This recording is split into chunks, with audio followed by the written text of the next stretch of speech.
অষ্টম শ্রেণীর জীবনবিজ্ঞান ক্লাস মানব বিভাগ, এটা নিয়ে তৃতীয় ক্লাস হচ্ছে। এখন তোমরা জানো যে অতিমারির প্রকোপটা এত বেড়েছে, সরকার থেকে বলা হচ্ছে ঘরের মধ্যেও মাস্ক করবে। সেই জন্যে আমি মাস্ক পরেই আমাদের সঙ্গে আলোচনা করছি, কিন্তু ব্যাপারটা খুব একটা সুবিধে হবে না, অসুবিধে হবে কথা শুনতে বা করতে। সেই জন্যে প্রয়োজনের তাগিদে আমি মাস্কটা খুলে ক্লাস নিচ্ছি, যেহেতু এখানে কেউ নেই, সোশ্যাল ডিস্টেন্সের কোনো ব্যাপার নেই। তো আমরা প্রথম দিন বলেছিলাম খাদ্য উৎপাদনের 8টা ধাপ। তৃতীয় ধাপ আমরা আগের দিন আলোচনা করেছি, সেটা ছিল সার সম্বন্ধে। আজকে হবে চতুর্থ ধাপ, সম্ভব হলে পঞ্চম। আমাদের উদ্দেশ্য এটাই থাকবে, ছোট ছোট করে কেন করা হচ্ছে, আমরা গল্প করে আলোচনা করে এটা পড়ব। একটা যদি 40 মিনিটের ক্লাস হয়, তাহলে ক্লাসে স্কুলে এসে ক্লাসের মজাটা অন্যরকম, কিন্তু এখানে বাড়িতে বসে অল্প 20-22-25 মিনিটে সেরে ফেলাই ভালো, এবং ব্যাপারটা বুঝতে হবে।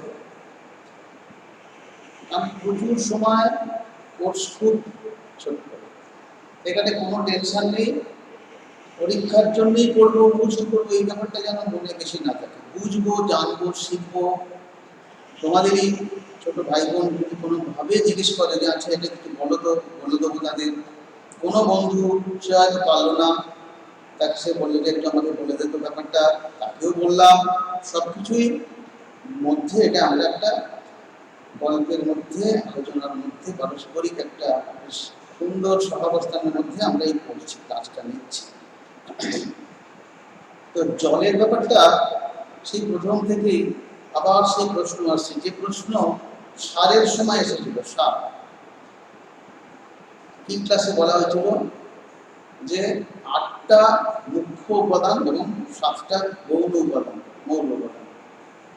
এই 15টা উপাদান মাটিতে থাকা সত্ত্বেও আমাদের সার দিতে হচ্ছে। কেন না, ওই মাটিটা আমরা বারবার ব্যবহার করছি চাষের কাজে, সেইগুলো উপাদানগুলো খরচা হয়ে যাচ্ছে, তো বাইরে থেকে সার না দিতে হবে না। এখানে একই প্রশ্ন আসতে পারে, আমরা ভূগোলে পড়েছি পৃথিবীর 3 ভাগ জল, 1 ভাগ স্থল। তাহলে কেন প্রশ্নটা কেন আসছে জলসেচ? একই প্রশ্ন দেখবে তোমাদের এই বইটা, তোমরা 208 পাতা বের করো। জলসেচ, ইরিগেশন। ইরিগেশন মানে কি? আর্টিফিশিয়াল সাপ্লাই অফ ওয়াটার, কৃত্রিমভাবে জল দেওয়া হচ্ছে চাষের কাজে। প্রাকৃতিক জলটা পাচ্ছি না বলে যেভাবে আমরা সার দিয়েছি। তো কেন পাচ্ছি না, এইটা করতে গিয়ে আমরা ব্যাপারটা জলের মতো সহজ নয়, আমরা একটু কঠিন ব্যাপারটা সোজাভাবে আলোচনা করার চেষ্টা করছি। পৃথিবীর যে 3 ভাগ জল, 1 ভাগ স্থল, 3 ভাগ জলের মধ্যে মাত্র 3% জল, আমাদের বায়োলজির ভাষায় মিষ্টি জল, ব্যবহারযোগ্য জল।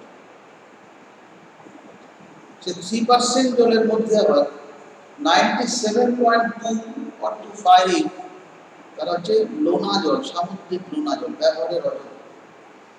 বাকি 2.5 কাছাকাছি হিমবাহ বরফেতে আছে। খুব সামান্য পোর্শন অংশ জল আমরা কাজে লাগাতে পারছি। এবং আমাদের দেহের যেমন 70 ভাগ জল কোষের মধ্যে, কোষের গঠনে আমরা পড়েছি, গাছের ক্ষেত্রে সেটা প্রায় 90 ভাগ। জল অনেক অনেক বেশি লাগবে। এবং পরীক্ষা করে দেখা গেছে যে এই যে জল, তার প্রায় 70% জলই কৃষিকার্যে ব্যবহৃত হচ্ছে।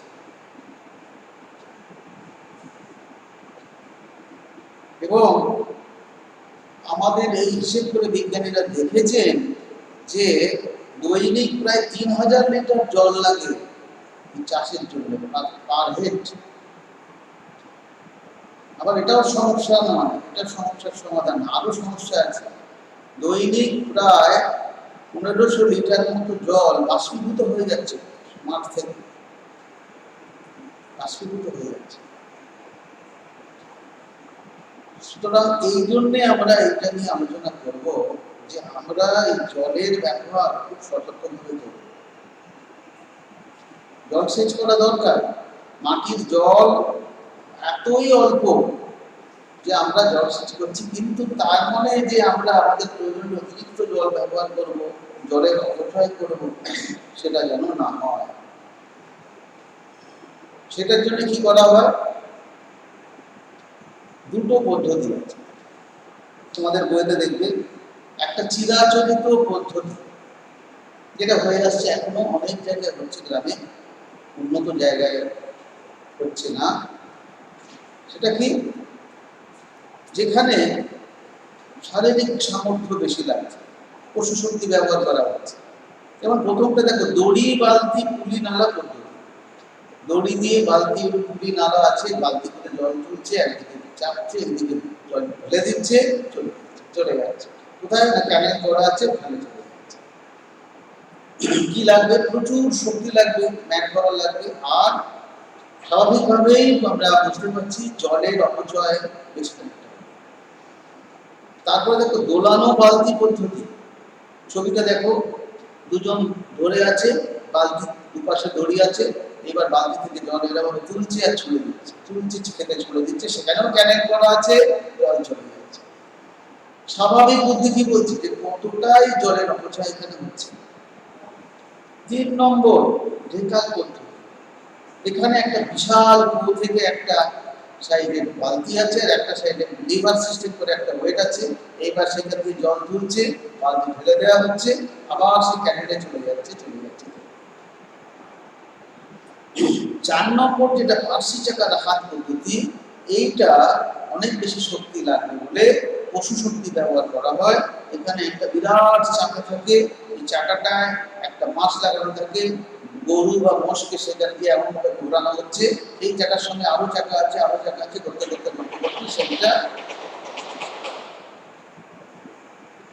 সেইটা জলটা ক্যানেলে। পঞ্চম পদ্ধতিটা একটু উন্নত, সেটা হচ্ছে চেন পাম্প পদ্ধতি। এই প্রথম আমরা কিছু যন্ত্রের সাহায্য নিলাম, মানুষের যে সামর্থ্যকে বাঁচাবার জন্যে, সময় বাঁচাবার জন্যে যন্ত্রের সাহায্য নিলাম। চেন পাম্প পদ্ধতিতে একটা পাম্প, চেনেতে একটা আছে, পাম্প করা আছে, চেনের সঙ্গে বালতি লাগানো আছে, সেই বালতি থেকে জল তুলবে আর এক জায়গায় ফেলবে, জল তুলবে আর এক জায়গায় ফেলবে।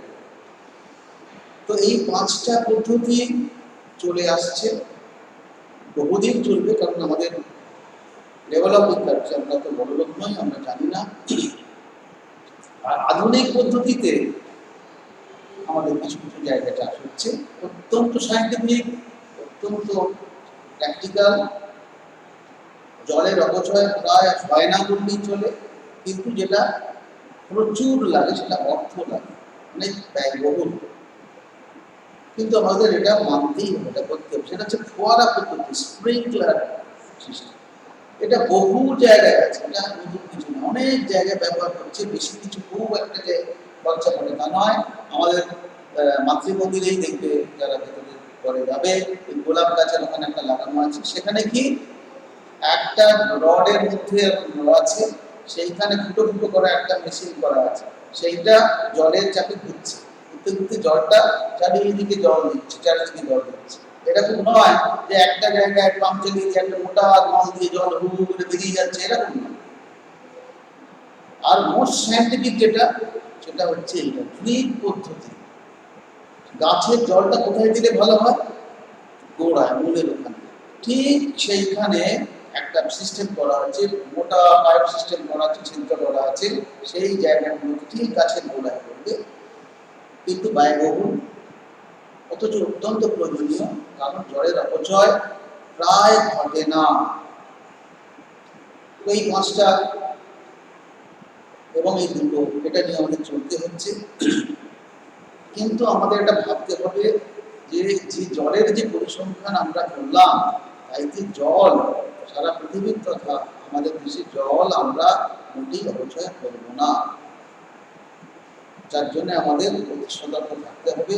এবং আমরা কি করি, এখনো অবধি আমরা, তোমরা যারা চাষের কাজে ডাইরেক্ট আছো তারা দেখছো যে কোনো রকম একটা মিনিট একটা পাম্প, একটা ওই শ্যালো পাম্প বসিয়ে দিতে পারলে যেই চললো হুড় করে জল বেরিয়ে যাচ্ছে। আমরা বসে আছি অনেক বাজে থাকে, যখন ওভারফ্লো হয়ে গেছে তখন বন্ধ করবো, তখন জলের অপচয় অনেকটা হয়ে গেছে। এইটা কাম্য নয়। আমরা তোমাদের এটা পড়ানোর উদ্দেশ্য যে ভবিষ্যতের নাগরিক হিসেবে তোমরা এই ব্যাপারে সচেতন হবে, আমাদের বাস্তুতন্ত্র সম্বন্ধে একটু সচেতন হবে যে জলটা এভাবে নষ্ট করা যাবে না। অত্যন্ত কষ্ট করে এই জলটাকে আমরা পাচ্ছি এবং আমরা কোনো মতে এটার অপচয় করতে পারি না। যাই হোক, তাহলে এখন কি হলো, আমরা চতুর্থ ধাপ পেরিয়ে গেলাম, ইরিগেশন। কি বললাম যে জলের 3 ভাগ জল থাকা সত্ত্বেও সামান্য পরিমাণ জল আমরা ব্যবহার করতে পারি এবং তার অনেক জলটাই নষ্ট হয়ে যাচ্ছে। এবং দুঃখের কথা আর একটা শেষে বলি যে এই যে জলের উৎস কোথায়, নদী, পুকুর, খাল, বিল ইত্যাদি। তো আমাদের নদীমাতৃক দেশ, কিন্তু এতই দুর্ভাগ্য যে 14টি অথবা তার বেশি নদী তন্ত্র আমাদের কি হয়েছে, বিষাক্ত হয়ে গেছে, দূষিত হয়ে গেছে, নানা রকম ওয়েস্ট প্রোডাক্ট সেখানে ফেলা হচ্ছে, সেই জল দূষিত হয়ে যাচ্ছে, জলে আমাদের কোনো কাজ হচ্ছে না। সুতরাং কত সন্তর্পণে আমাদের চাষের জন্য যে জল ব্যবহার করতে হচ্ছে, এটা আমাদের নিশ্চয়ই আমরা কিন্তু খেয়াল রাখবো, আমরা ভাববো, আমরা চিন্তা করবো, এটা আমাদের একটা সামাজিক দায়িত্ব। তো ঠিক আছে, সার দেওয়া হয়েছিল, জল দেওয়া হলো, স্বাভাবিক সবকিছু শর্ত পূরণ করলাম। এবার কি হলো, বীজের অঙ্কুরোদ্গমে গাছটা বাড়বে। সমস্যা 5 নম্বর বলা হয়েছিল, বাড়তে গিয়ে কি দেখা গেল, আগাছা গজিয়ে যাচ্ছে। আগাছা,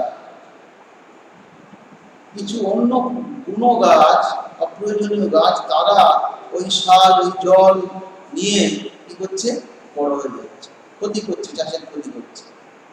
কখনো কখনো এত বড় হয়ে যাচ্ছে যে তারা মূল যেটা নিয়ে আমরা ধান গমে সেটাকেই মেরে ফেলছে বা সেটা বড় হতে পারছে না। আগাছা দমন পদ্ধতি করতে হবে। কিভাবে, ছোট জায়গায় তোমরা দেখেছো যারা সরাসরি আছো, তারা চাষ করে, বীজ করার আগেই হাতে করে অনেকটাই ফেলে দেয়, কখনো অনেকটা জায়গা থাকলে গোড়াটা থাকলে ওটা কেটে দেয়, জানে ওটা পরে পচে যাবে। কিন্তু বড় ক্ষেত্রে অনেকটা যখন কয়েক বিঘা যখন জমি, তাদের ক্ষেত্রে কিন্তু এইটা প্রায় সম্ভব নয়, ম্যান পাওয়ার এত নেই। তখন কি করা হয়, বিজ্ঞানীরা আমরা কি বের করেছি, কিছু রাসায়নিক পদার্থ বের করেছি। কি নাম তাদের, আগাছানাশক, উইডিসাইড করা হচ্ছে, যেমন 2,4-D, জ্যালাপন অ্যান্ড পিক্লোরাম ইত্যাদি ইত্যাদি। এটার মজা কি, 2,4-D এর পরীক্ষা কিন্তু মনে রাখবে, এটা পরীক্ষায় জিজ্ঞেস করবে। 2,4-D পুরো কথাটা কি, 2,4-ডাইক্লোরোফেনক্সিক অ্যাসিটিক অ্যাসিড, মনে রাখতে হবে।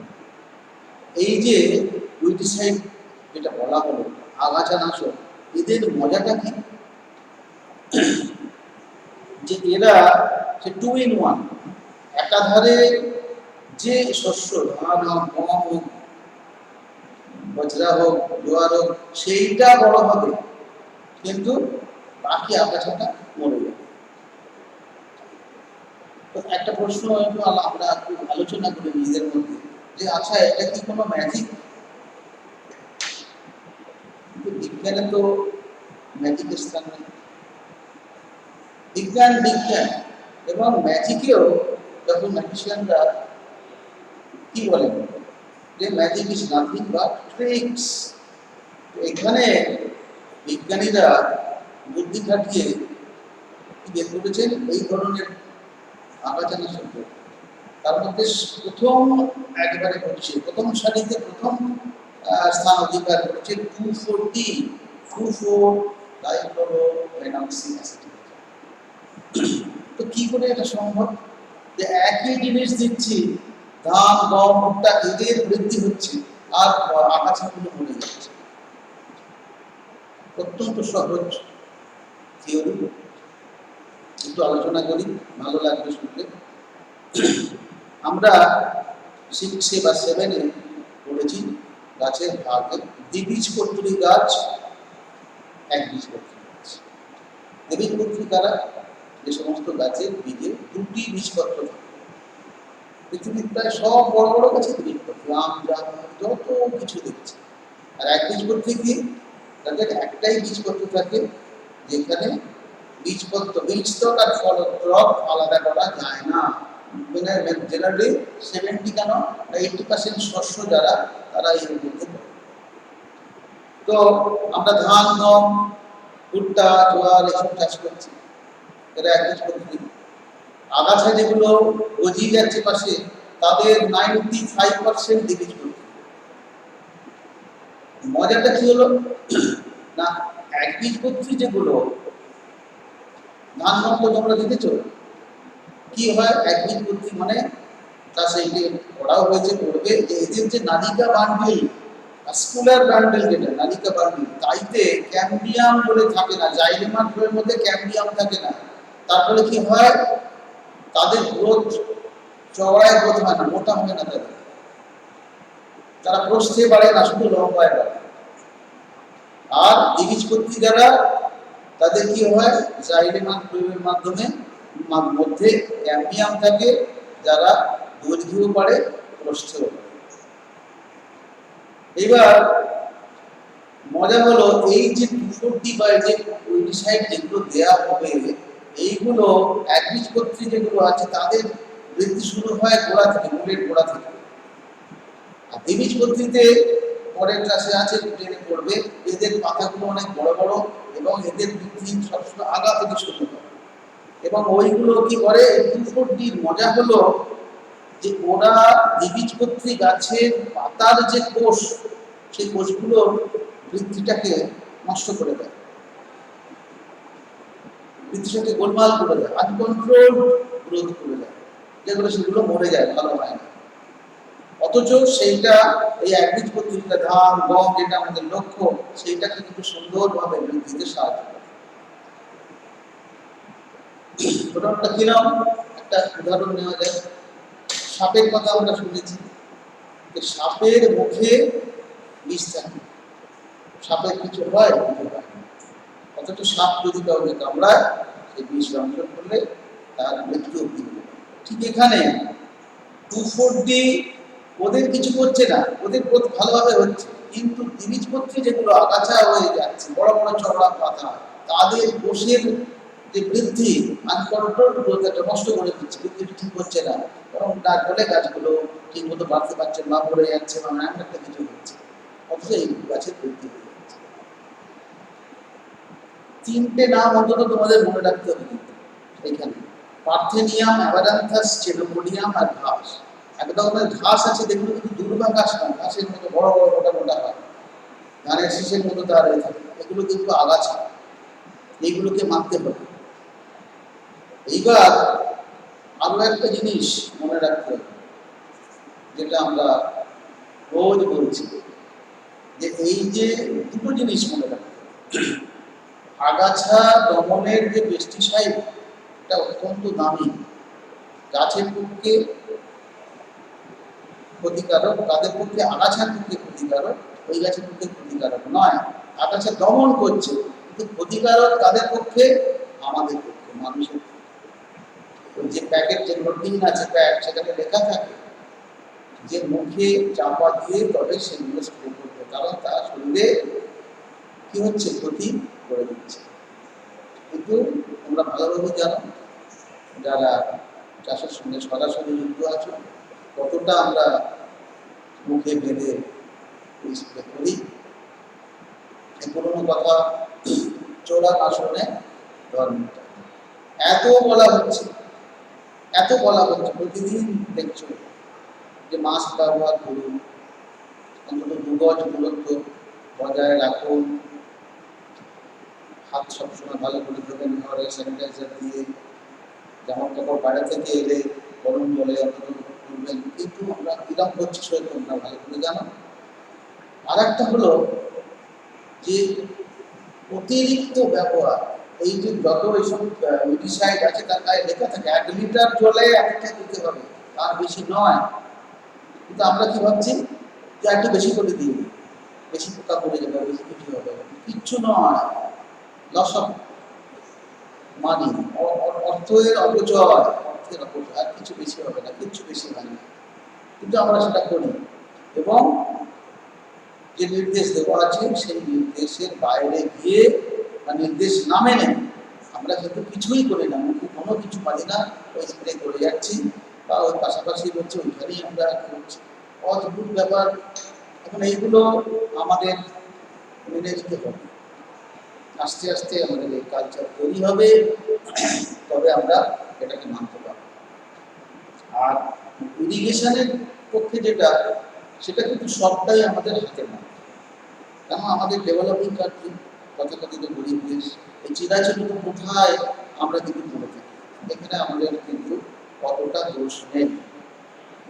আমাদের অপেক্ষা করতে হবে যখন নাকি সরকার থেকে এই আধুনিক পদ্ধতিতে স্প্রিংকলার বা ড্রিপ পদ্ধতিতে যে খরচা হবে, সেই খরচা যখন সরকার থেকে দেওয়া হবে বা সরকার থেকে এগুলো সাপ্লাই দেওয়া হবে, তখন কিন্তু আমরা অনেকটা এটা করে করতে পারবো। যেমন আমরা বীজ বপনের সময় বলেছি, জমি দেওয়ার সময় বলেছি, অনেক অনেক মেশিন এসে গেছে, ট্রাক্টর এসে গেছে, কাজ চলছে, ওইসবগুলো হয়ে গেছে। কিন্তু এইগুলো সরকার থেকে দিতে হবে, মানুষকে বুঝতে হবে। মন হচ্ছে মানুষকে বুঝতে হবে আমাদের এই ধারণা। কারণ আমরা যারা বই পড়ছি, এটা তো সবাই তো এই বইটা পড়ছে না, জলের অপচয় সম্বন্ধে যাদের ধারণা নেই, এই জল কতটা দামি সারা পৃথিবীতে, যতক্ষণ না এটা আমরা বুঝবো ততক্ষণ আমরা এই পদ্ধতি অবলম্বন করতে পারবো না। এছাড়া সরকারি অনুদান তো প্রশ্নই আছে, সরকারি অনুদান না দিলে ছোট ছোট যারা কৃষক তারা এগুলো ব্যবহার করতে পারবে না। সেখানে কিন্তু আমাদের চিরাচরিত যে প্রথা, এটা ব্যবহার করতে হবে। তো পরীক্ষার জন্য যেটা করতে হবে সেটা হচ্ছে 2,4-D, ড্যালাকোনা, প্রোগ্রাম ইত্যাদি, এই নামগুলো মুখস্থ রাখতে হবে। 3টি অন্তত 2,4-D পুরো নামটি মুখস্থ রাখতে হবে। 2,4-ডাইক্লোরোফেনক্সিক অ্যাসিটিক অ্যাসিড। আর 3টে অন্তত নাম মনে রাখতে হবে, 4টে হলে ভালো। যে কারা, আগাছা কারা, পার্থেনিয়াম, অ্যামারান্থাস, চেনোপোডিয়াম ঘাস। এই পার্থেনিয়াম সম্বন্ধে একটু বলি তোমাদের। আজ থেকে 30 বছর আগেও এই পার্থেনিয়াম কিন্তু আমাদের দেশে ছিল না। বিজ্ঞানীরা পরে আবিষ্কার করলেন যে বাইরের দেশ থেকে, অন্যান্য দেশ থেকে গম আমদানি করা হতো, এখন আর অতটুকু করা হয় না। সেই গমের বীজের সঙ্গে, গমের সঙ্গে পার্থেনিয়ামের বীজ কিছু চলে এসেছিল, এবং রাস্তাঘাটে কখনো কখনো গন্ধ হয়, পড়েও যায়, সেই সঙ্গে সেই পার্থেনিয়ামটা অনেক অনেক সংখ্যায় বেড়ে গেছে। এবং এদের থেকে সব থেকে পাওয়ারফুল হলো পার্থেনিয়াম। কারণ বিজ্ঞানীরা দেখেছেন, তোমরাও লক্ষ্য করে থাকবে, এইসব জায়গায় সবসময় পাওয়া যায় না, স্টেশন সবগুলো বেশি পাওয়া যায় কেন, ওখানে ওই ওয়াগন থেকে এগুলো গম টমগুলোকে চালানো হয়, তো সেই সময় ওরা হবে। এই পার্থেনিয়ামের এত পাওয়ার, যেখানে পার্থেনিয়াম 10-12টা গাছ রয়েছে, সেইখানে ক্রমশ তারা কলোনি তৈরি করছে, অন্যান্য গাছে তারা বাঁচতে দিচ্ছে না, এত পাওয়ার আছে, পার্থেনিয়াম কলোনি তৈরি হয়ে যাচ্ছে। এবং এই পার্থেনিয়াম 30 বছর আগেও আমাদের ছিল না, কিন্তু এখন এটা এসেছে, এবং আগাছা হিসেবে বিশেষভাবে ক্ষতিকারক। কিন্তু এই পার্থেনিয়াম দমন করতে গেলে আমাদের এখনো অবধি সেরা কোনো পদ্ধতি বেরিয়েছে বলে আমার জানা নেই। ওই গুগড়ে ফেলা ছাড়া, কেটে ফেলা ছাড়া কোনো আমাদের পদ্ধতি জানি না। তো তাহলে আমরা 4 আর 5 পড়ে ফেললাম। এবার ক্ষতিকারক পতঙ্গ 6 আর 7 হবে ফসল তোলা 8 হবে। এগুলো খুবই ক্ষতিকারক কতটা নিয়ে আমরা আলোচনা করবো। আবার বলি যে ক্লাসে স্কুলে এসে ক্লাস করার যে মজা 40 মিনিট সেখানে ভালো লাগে, কিন্তু এইখানে বাড়িতে বসে খুব একটা ভালো লাগবে না। সেই জন্যে 25 মিনিট 30 মিনিটের মধ্যে আমরা চেষ্টা করছি ক্লাসটাকে রাখতে। একটু গল্প গল্প করা হলো, একটুখানি হালকাভাবে এগুলো হলো, কিন্তু আমরা শিখবো। এই একটা সুযোগ আছে কিন্তু আমাদের পড়াটা শেখার, কারণ ওই রকম চাপ নেই। স্কুলে যাওয়া আসায় যে সময় নষ্ট হতো সেইটা নেই, সেই ক্লান্তি আমাদের থাকছে না, যার ফলে আমরা অনেক বেশি সময় দিতে পারছি, অনেক এনার্জি দিতে পারছি।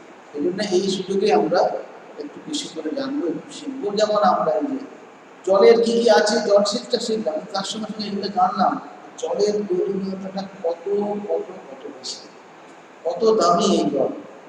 কারণ মাত্র 3% জল আমরা কাজে লাগাচ্ছি, তাই থেকে আমি হিসেব করে দিলাম 97% চলে যাচ্ছে সামুদ্রিক, আর কিছু যাচ্ছে, তারপরে কিছুটা আবার জল বাষ্পীভূত হয়ে যাচ্ছে। আবার যে উৎস জলের নদী খাল বিল, সেই নদী বেশিরভাগ ক্ষেত্রে দূষিত হয়ে গেছে, বিভিন্ন দূষিত পদার্থ, কারখানার ওয়েস্ট প্রোডাক্টস ফেলা হচ্ছে, দূষিত হয়ে যাচ্ছে। সুতরাং এই জলকে আমরা অত্যন্ত, জলের আরেক নাম জীবন, আমরা রচনায় থাকে পড়ি, কিন্তু এটাকে আমরা ভালো করে বুঝবো যে না, এইভাবে আমরা কখনোই করবো না, করবো। আর আগাছা দমনের ব্যাপারে যেটা বিশেষ যেটা হচ্ছে, আরো অনেক রকমের বেরিয়েছে, আমি পরে কথা আমাদের একটু বলবো। এই চ্যাপ্টারটা শেষ হয়ে যাক, আমরা একটু আস্তে এগোচ্ছি, বারবার বললাম যে ওই দিনই আমরা ওইরকম যাচ্ছি না, আমরা গল্পের মাধ্যমে একটু পড়বো, একটু জানবো, শিখবো, যেটা আমাদের ভবিষ্যতে কাজে লাগে, বা আমরা আমাদের ছোট ভাই বোন যারা আছে তাদের সাহায্য করতে পারি, বন্ধুদের একটু দেখাতে পারি। তো একইভাবে বলি, প্রতিদিনের আমাদের পড়া চলবে, এরকম ক্লাস চলবে, বিভিন্ন স্যারেরা ম্যাডামেরা ক্লাস নিচ্ছেন, অনলাইন নিচ্ছেন, এই রেকর্ডিং হচ্ছে, পরে তোমরা জেনে যাবে। কিন্তু প্রতিদিনের আমাদের প্রার্থনা হবে ঈশ্বরের কাছে, ভগবানের কাছে, ঈশ্বর ভগবান আমাদের এই যে অতিমারি, এই যে মহামারী অতিমারি থেকে মুক্তি দাও। আমাদের হাতে যতটুকু আছে আমরা চেষ্টা করছি, কিন্তু তোমার দয়া ছাড়া, কৃপা ছাড়া এটা সম্ভব নয়। এজন্য আমাদের দয়া করে এই অতিমারি থেকে মুক্তি করো, যা কিছু আমাদের বাধা দূর করে দাও, আমাদের কল্যাণের জন্য তোমার শুভেচ্ছা আমাদের গ্রহণ করো, আমাদের প্রতি কৃপা বর্ষণ করো, আমাদের দয়া করো, এবং সমস্ত পৃথিবীকে বাঁচাও। যদি আমরা ভুল করে থাকি, ভুল আমরা করেছি, স্বীকার করছি, সারা পৃথিবীর বিজ্ঞানী ইকোসিস্টেম নষ্ট করে দিয়ে আমরা ভুল করেছি। আজকে হাজার হাজার গাছ কেটে দেওয়ার পরে অক্সিজেনের হাহাকার হচ্ছে সারা পৃথিবীতে, তথা ভারতবর্ষে, বাইরের থেকে অক্সিজেন সিলিন্ডার আনতে হচ্ছে। তা সত্ত্বেও আমরা ভুল করেছি, আমরাই ভুল করি, ছেলে ভুল করে, বাবা মা ক্ষমা করে দেয়। তো আমাদের দয়া করে তুমি ক্ষমা করে দাও, আমাদের অন্যায় আমরা স্বীকার করছি, আমাদের ক্ষমা করে দাও, আমাদের এই বিপদ থেকে আমাদের উদ্ধার করো। সবাইকে আদর ভালোবাসা জানিয়ে শেষ করলাম। সাবধানে থাকবে, আর নিয়মটা মেনে চলো। এখন এত বেশি প্রকোপ বেড়েছে, বাড়িতে হচ্ছে মাস্ক করে থাকে, এটা কিন্তু করতে হবে না, সবাইকে করতে হবে, মেনে চলতে হবে, নিজের জন্যে এবং অপরের জন্য। প্রত্যেককে শুভেচ্ছা জানিয়ে শেষ করলাম। ভালো থাকবে, সাবধানে থাকবে, আর যতটা সম্ভব বাড়িতে একটুখানি রিল্যাক্স করবে। এইভাবে তো খুব শক্ত, আমি বারবার বলছি, 1 বছরের বেশি হয়ে গেল বাড়িতে এইভাবে থেকে থাকা, শুধু পড়াশোনা কিছু নেই। আর পড়াশোনা স্কুলের বয়সে তো আগেই বললাম, স্কুলে পড়াশোনার আলাদা আনন্দটা আছে, তাহলে কত বন্ধু থাকবে। আর এখানে ঘরের মধ্যে একটা মোবাইলে দেখা বা অনলাইনে ক্লাস হচ্ছে, তবু সেটা একটুখানি ভালো, কারণ সেখানে কমিউনিকেশনটা থাকছে স্যারের সঙ্গে, স্যার একটা বলছে, কিন্তু এটা একটা রেকর্ডিং শুনছো সব পড়ার মতো, যেন ক্লাসে তুমি পড়াচ্ছে স্যারের সেনার মতো, তাও সেটা হচ্ছে না, একটা ঘরের কোণে বসে মোবাইলে দেখছো। তবু একটু কষ্ট করো, আমাদের আশা করি ভালো হবে। আমাদের প্রত্যেকের জন্য আমরাও ঠাকুর মশাইকে প্রার্থনা করছি। শ্রী ঠাকুর শিশু মা শিশু সমিতি চিহ্নবাহিনী মাকে প্রণাম জানিয়ে আজকের ক্লাস শেষ করব।